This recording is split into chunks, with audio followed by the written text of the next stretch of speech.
तो हम मान के चलिए एक लड़का लड़की में शादी हो रहा है, यहाँ एक बॉय है और एक गर्ल है, इनके बीच में क्या हो रहा है, शादी हो रहा है। तो हम ये कह सकते हैं कि बेटी की विदाई हो रही है। यहां से देखिए, यहां से आप क्या कहिएगा, बेटी की विदाई हो रही है तो लड़की के घर वाला सब क्या करता है, सब रोता है, सब क्या करता है, रोता है सब। और यहां पे लोग खुश होते हैं कि बहू का आगमन हो रहा है, बहू का आगमन हो रहा है। लेकिन अगर आप सही में देखिएगा ना, तो हो क्या रहा है, हो यही रहा है कि भैया कुछ नहीं हो रहा है, ये इसका ट्रांसफर हो रहा है। इसका क्या हो रहा है, ट्रांसफर हो रहा है। ई बकलोलिया का ट्रांसफर दो नाम से जाना जाता है कि बेटी की विदाई और पतोह का आगमन। ई सुचरी के दू गो नाम है, एक के चीजवा का दू गो नाम हो सकता है, एक के चीजवा का दू गो हो सकता है, अलग अलग एंगल से देखिएगा। तो देखिए यहां समझिए, इसमें बताइए सबसे कमजोर कौन सा है, एक दो तीन ऑप्शन दिए हुए हैं, इसमें सबसे कमजोर कौन सा है। अरे भैया दू कोनियन मार रहा है तुम, इसमें कार्बन दिख रहा है तोरा, घोंचू कहीं का, मोतियाबिंद वाला। रेलवे में मोतियाबिंद वालों का नहीं होता है, मेडिकल छांट देता है, सही दू होगा। सोचो यहाँ एगो कार्बन दिख रहा है, यहाँ एगो और कार्बन दिख रहा है। अरे बकलोलवा कई गो हेकरा कार्बन समझ गया है, सी तो ये है, तो ही एल को कौन चीज देगा रे, हाँ एल को क्या समझ रहा है, तो दूसर घर का ही मतलब कई को क्या सोचता है सब कि हो सी तो है, है तो दूसर चीज था। अरे बकलोलवा उस सी एल इक्के में होता है, एल अकेले ले आके देख रहा है सब। अरे बकलोलवा उस सी एल इक्के में होता है, तो सोच रहा होगा सर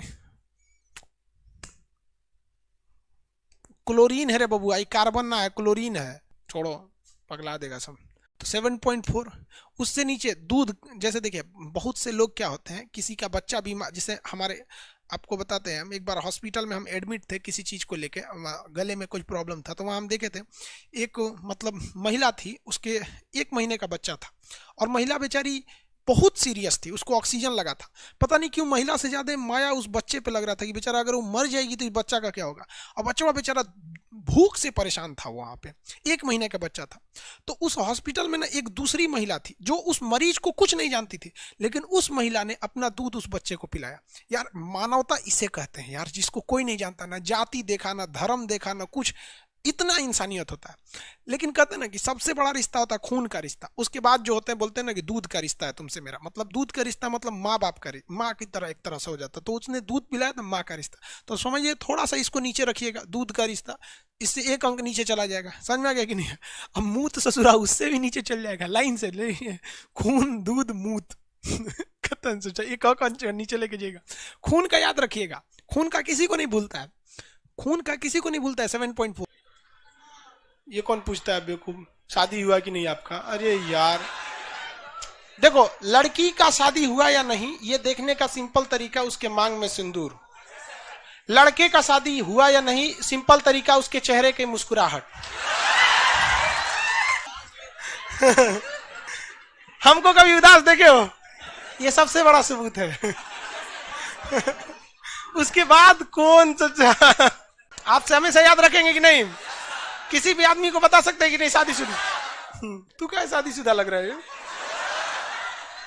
जब झारखंड को बोलेंगे ना बीचों बीच से चीर के निकल जाता है, फिर पश्चिम बंगाल, उधर त्रिपुरा और मिजोरम। तो ये सब चीजें को आपको माइन्यूट से माइन्यूट चीजों को ध्यान देते रहना है। हम लोग की शिक्षा प्रणाली अंग्रेज बना के गए, और वो इस तरह से बना के गए हैं कि हम लोग यही पढ़ते रह जाएंगे। वो ससुरे स्पेस एक्स बनाएंगे, वो गूगल बनाएंगे, वो याहू बनाएंगे, माइक्रोसॉफ्ट बनाएंगे, हम लोग पठती पठत पठावा पठंती। समझ में आ गया। तो आपको ध्यान देना है कि भाई छोटी सी छोटी चीज को किस तरह से एब्जॉर्ब कर सके, इसलिए अब कर रहे हैं आंख बंद करके पढ़िए। इसमें बहुत से लोगों को शर्म लग रहा है पढ़ने में, तो वो हम ऑन कैमरा यहाँ आके नाच के गा के आपको पढ़ा देते हैं। जीवन का उस दस्तूर याद रखिए, जिसने किया शर्म उसका फूट गया करम। समझ में आ गया। पढ़ने खाने थूरने में कभी शर्म नहीं करना चाहिए। पढ़ाई करो दबा के, खाओ दबा के, कोई गलती किया तो कचर के थूरो।